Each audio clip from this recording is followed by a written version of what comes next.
Las escrituras nos han enseñado que la oscuridad, el miedo y la conmoción no durará para siempre. Mi nombre es Carlos Méndez Santos, bienvenidos al La Preludio. obra más importante del mundo se está llevando a cabo ahora mismo como preludio esencial de la segunda venida del Señor. Sean todos bienvenidos mis amigos a un nuevo video de este canal El Preludio. Como siempre les digo, cuyo único objetivo es acelerar nuestra preparación individual y como familia para los eventos que precederán a la segunda venida. Gracias a todos por los mensajes, las impresiones y los comentarios que me han hecho llegar a lo largo de esta semana. El día de hoy, deseando que puedan estar teniendo un excelente día de reposo en familia, quiero compartir la pregunta del título o el análisis del día de hoy.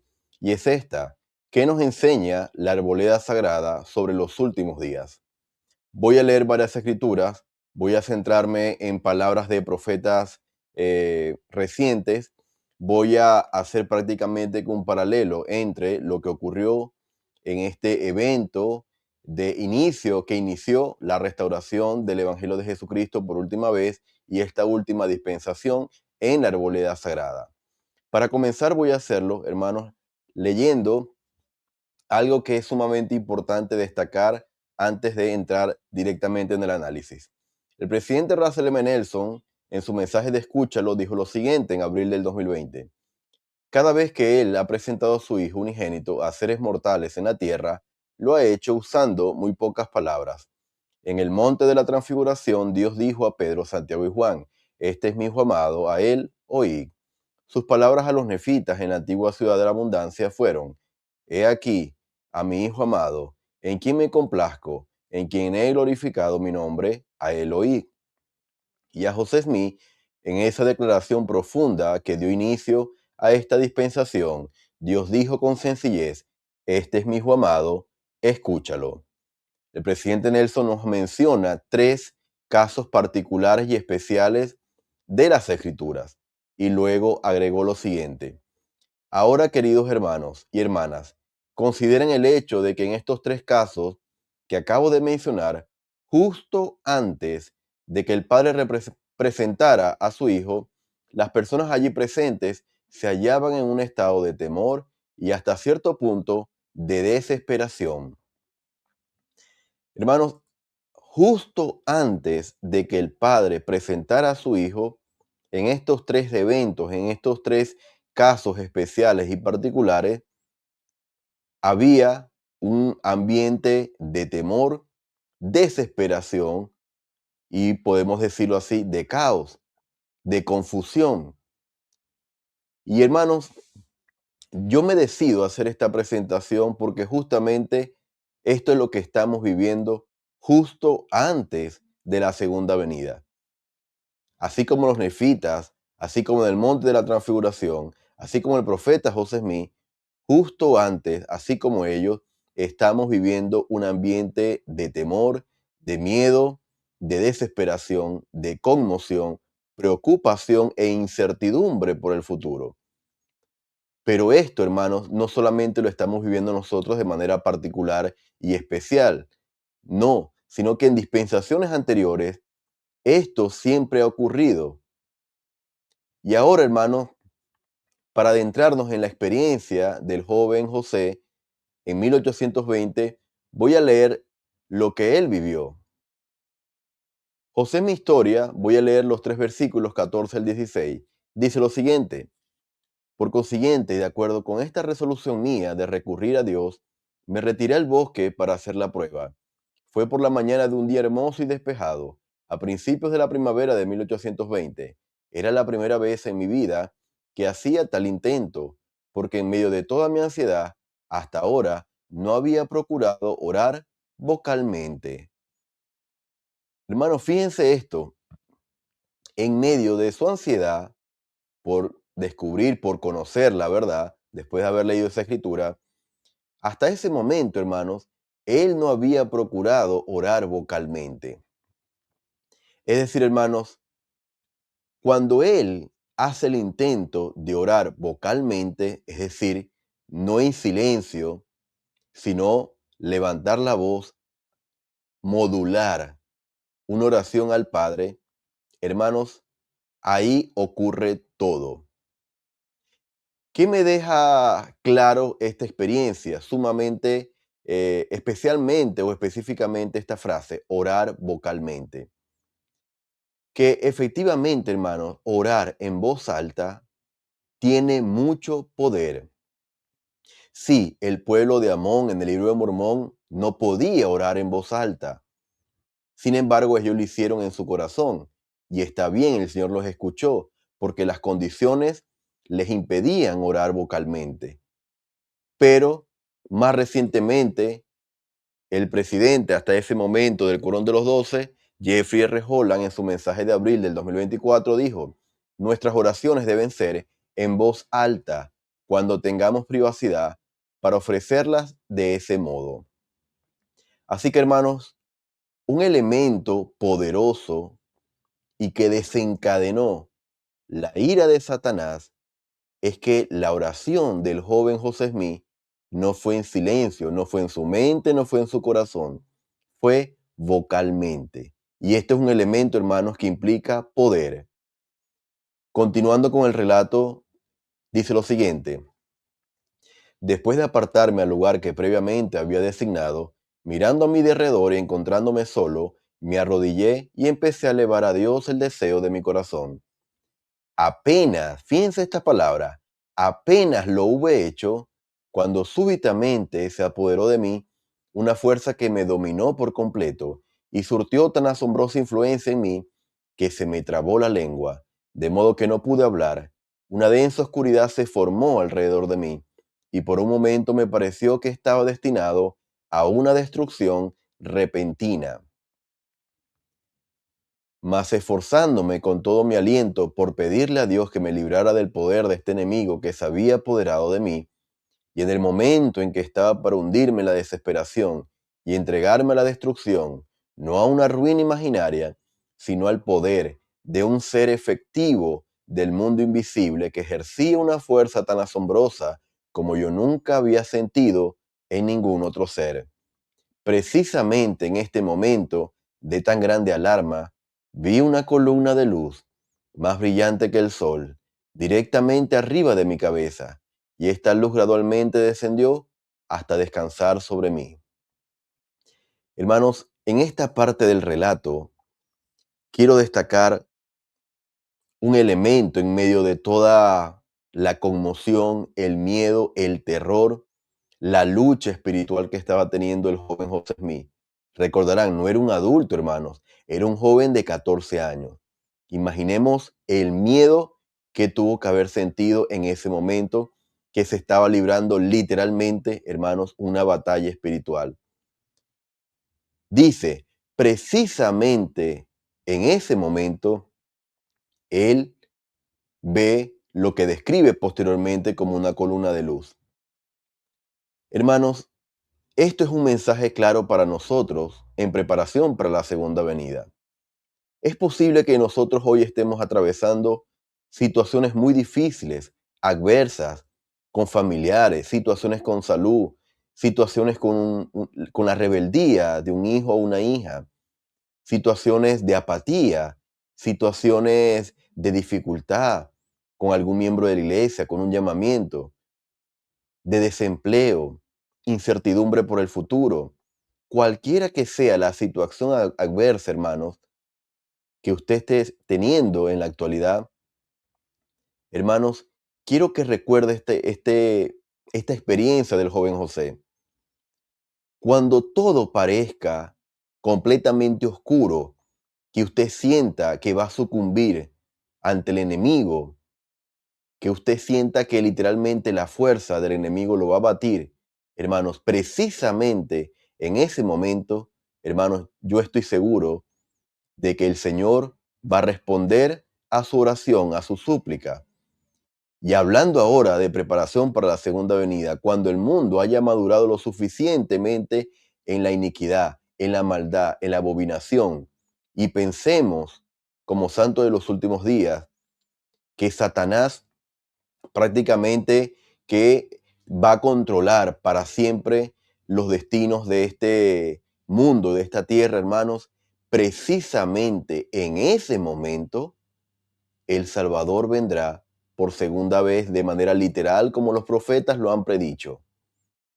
Hermanos, ese momento de desesperación, de destrucción, de oscuridad, de miedo, de conmoción, no será para siempre. Y esa es la esperanza que como santo de los últimos días albergamos. Sí, Satanás está cuadruplicando sus esfuerzos ahora, lo ha dicho el presidente Nelson, pero no será para siempre. Y ese debe ser el foco de nuestra esperanza en el Salvador Jesucristo.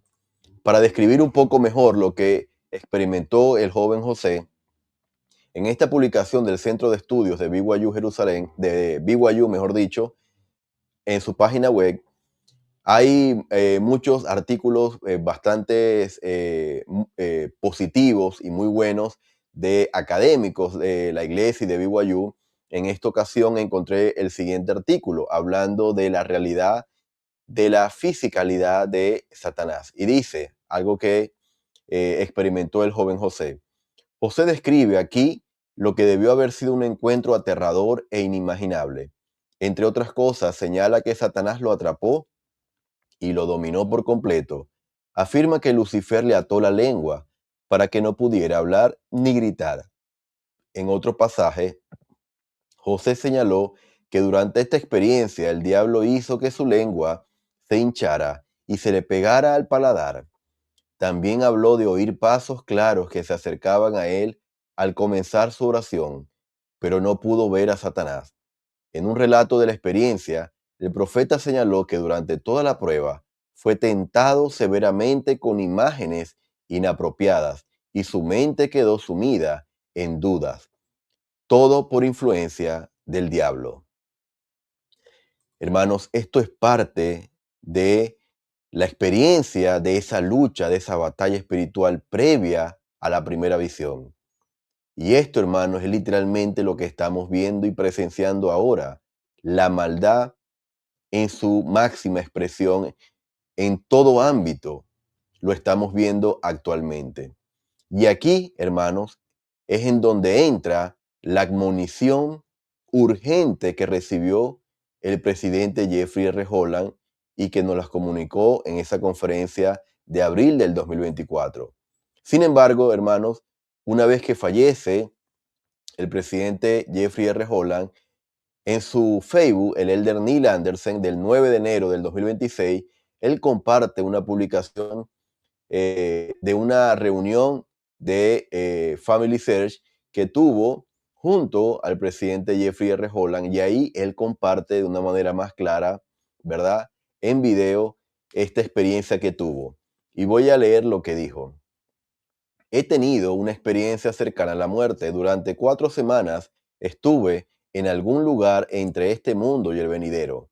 Y las 2 lecciones que me enseñaron allí, y de hecho se me mandó que transmitiera a la iglesia, y me dirijo más a los adultos que a los niños. Las 2 lecciones fueron: ora más de lo que haces ahora. Yo creía que oraba todo el tiempo, o casi, pero la lección era: ora más. No importa cuánto ores, ora más. Hermanos, yo había leído varias veces la experiencia del presidente Jeffrey R. Holland.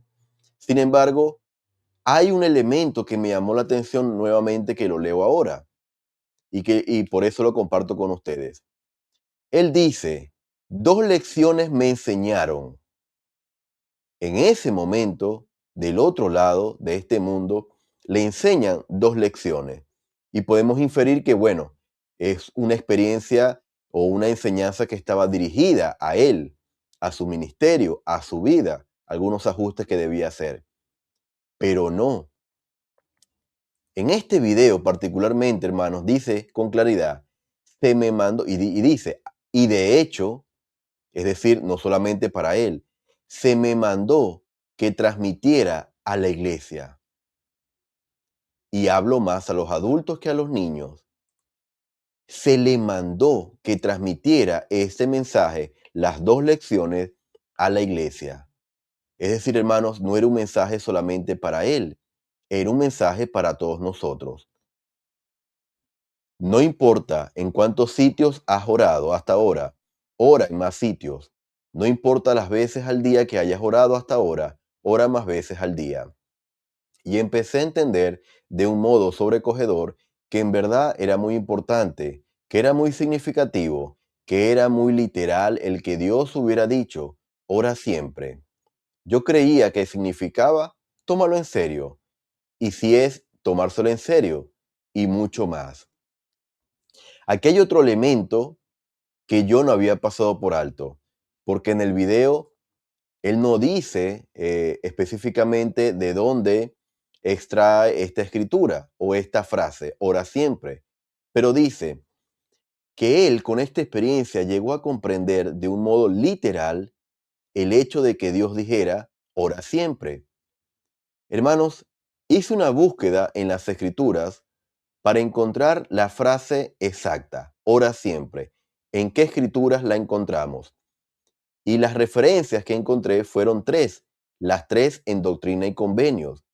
Y una de estas referencias, hermanos, de ora siempre, ha sido la escritura favorita de mi hermano menor desde que éramos niños. Él siempre la recitaba a tal punto que ha crecido con él durante toda su vida. Y estoy seguro que si hoy le volviese a preguntar cuál es su escritura favorita, me diría la siguiente. Doctrina y Convenios 10:5. Ora siempre para que salgas triunfante, sí, para que venzas a Satanás y te libres de las manos de los siervos de Satanás que apoyan su obra.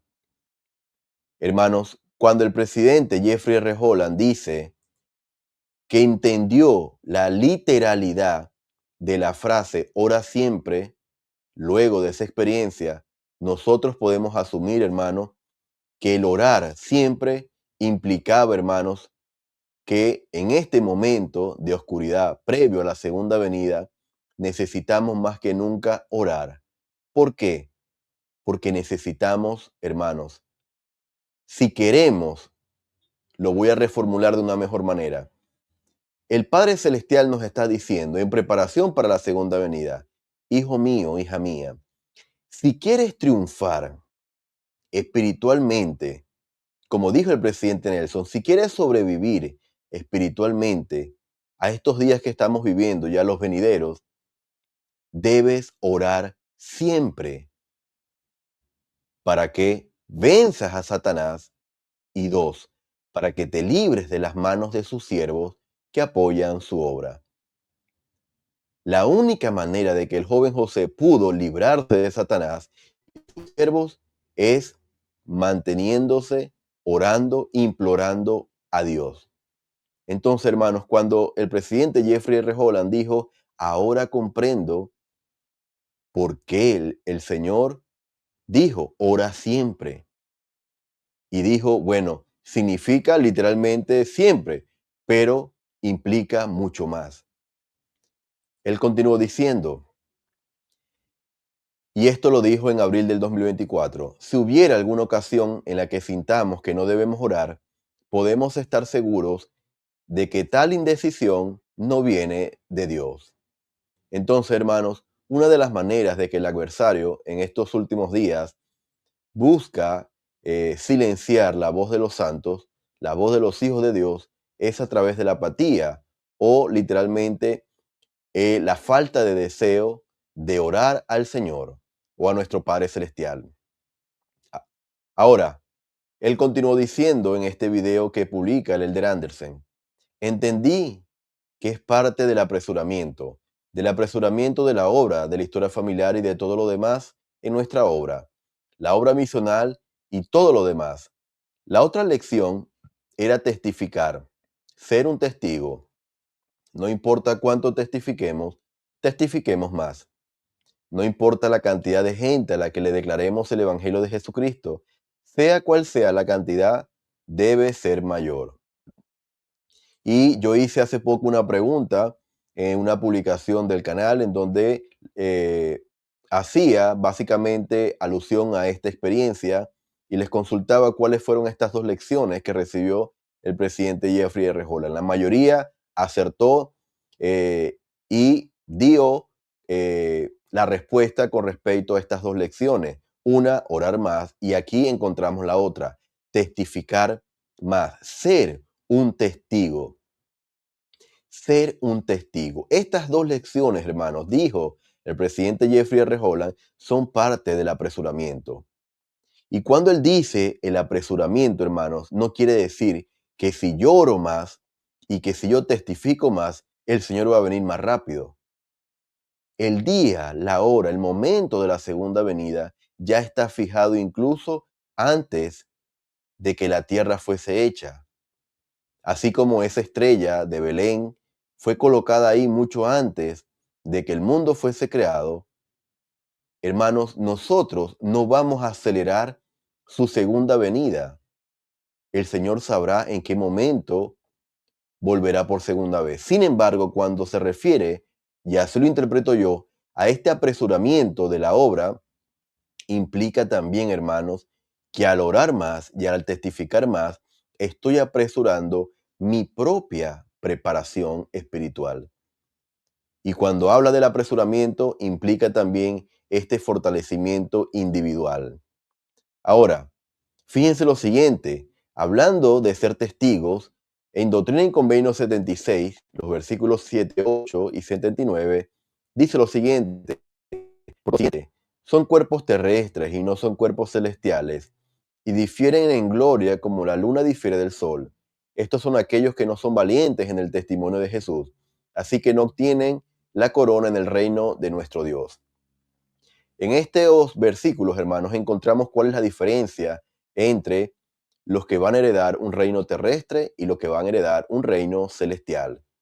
La diferencia es que los que van a obtener el reino terrestre no fueron valientes en el testimonio de Jesús. Así que, hermanos, ser valientes en el testimonio de Jesús se requiere en estos últimos días de preparación para su segunda venida. Ahora, el presidente Jeffrey R. Holland, en un mensaje de octubre del 2011, dijo lo siguiente: Satanás no puede quitarle la vida de forma directa a nadie. Es una de las muchas cosas que no puede hacer, pero aparentemente su empeño por detener la obra se logrará de forma razonable si tan solo consigue trabar la lengua de los fieles. Hermanos, si ese es el caso, esta noche busco a hombres jóvenes y mayores a los que les preocupe lo suficiente esta batalla entre el bien y el mal, que se enlisten y que defiendan la obra. Estamos en guerra y por los próximos minutos quiero enlistar a gente para unirse a la batalla. Entonces, hermanos, el presidente Holland hace un paralelismo sumamente claro con respecto a esa experiencia del joven José. Satanás le trabó la lengua para que eso le impidiera comunicarse con su Padre Celestial, con nuestro Padre Celestial. Sin embargo, ese empeño no ha cesado. Y ese empeño, hermanos, en detener la obra, lo va a lograr de manera razonable si tan solo logra trabar la lengua de los santos, trabar la lengua de los fieles. Y ahora vamos a ver de qué manera eso puede ocurrir.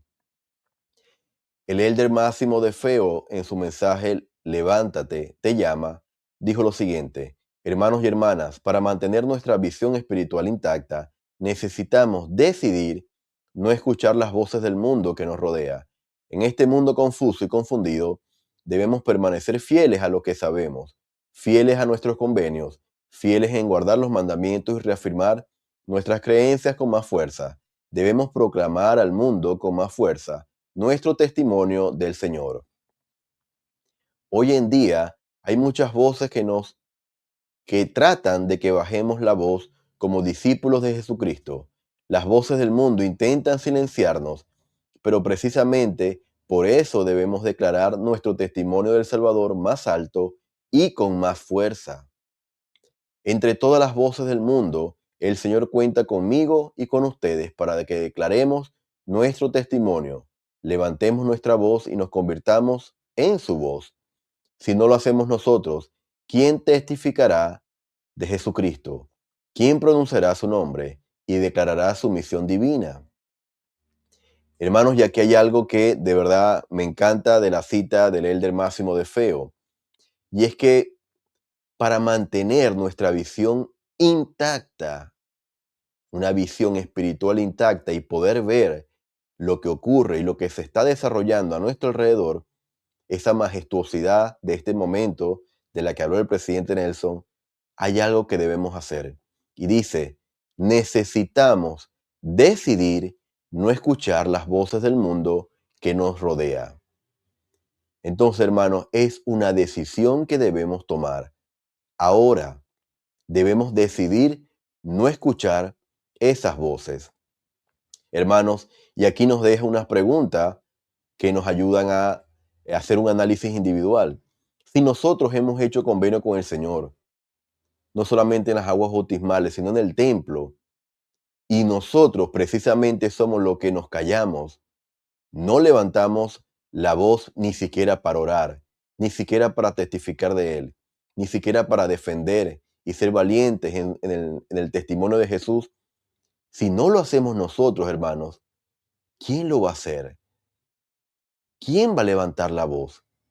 ¿Quién va a defender, verdad? ¿Y quién va a testificar de su nombre? Hermanos, estas son preguntas que nos ayudan a poder evaluar nuestra posición actual espiritual ante el Señor.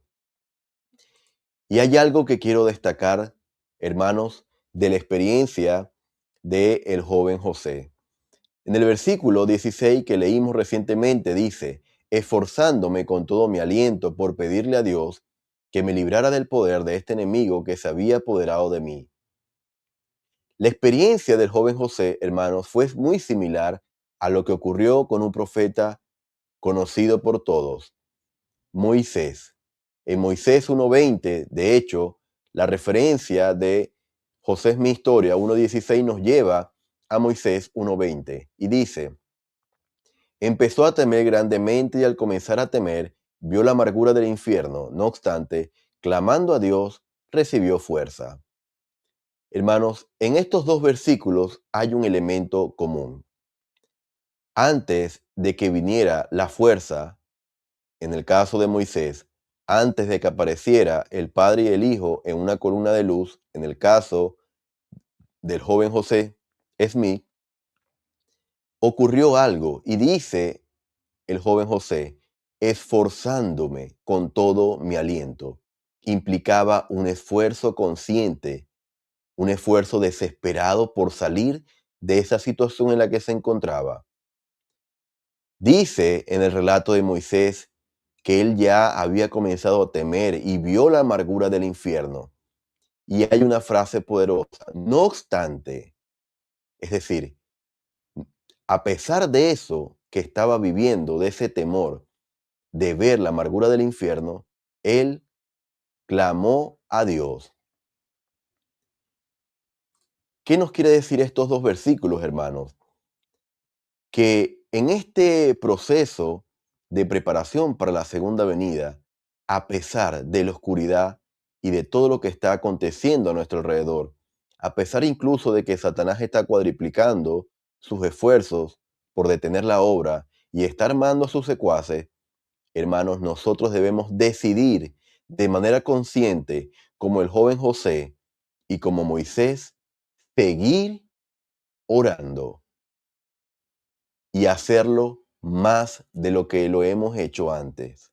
Seguir testificando de Jesucristo y testificar más de lo que lo hemos hecho antes.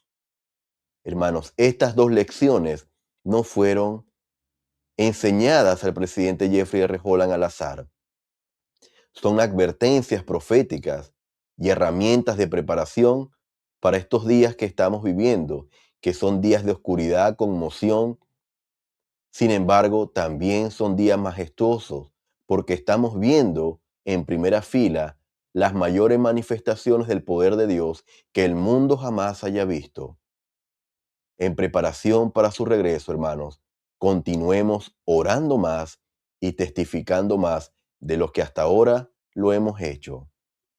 Es mi testimonio, hermanos, de que en la medida en que nosotros sigamos la admonición que nos dejó con urgencia el presidente Jeffrey R. Holland, estaremos espiritualmente más preparados para soportar y afrontar los desafíos que estamos viviendo hoy y que viviremos en los días venideros. Testifico de la divinidad del Salvador Jesucristo. Es mi Salvador, mi Redentor. Es la única vía por la cual podré vivir nuevamente con mi Padre Celestial junto a mi familia. Testifico de que Él vendrá por segunda vez, y estas cosas las comparto con ustedes en el nombre de Jesucristo. Amén. Mis amigos, gracias por haberme acompañado en esta ocasión. Te invito a que puedas compartir el video, reaccionar con un me gusta para que esta plataforma recomiende el contenido, y déjame saber tus impresiones adicionales en la cajita de comentarios. Gracias, y nos estaríamos viendo completamente en vivo el día de mañana. Hasta luego. La obra más importante del mundo se está llevando a cabo ahora mismo como preludio esencial de la segunda venida del Señor.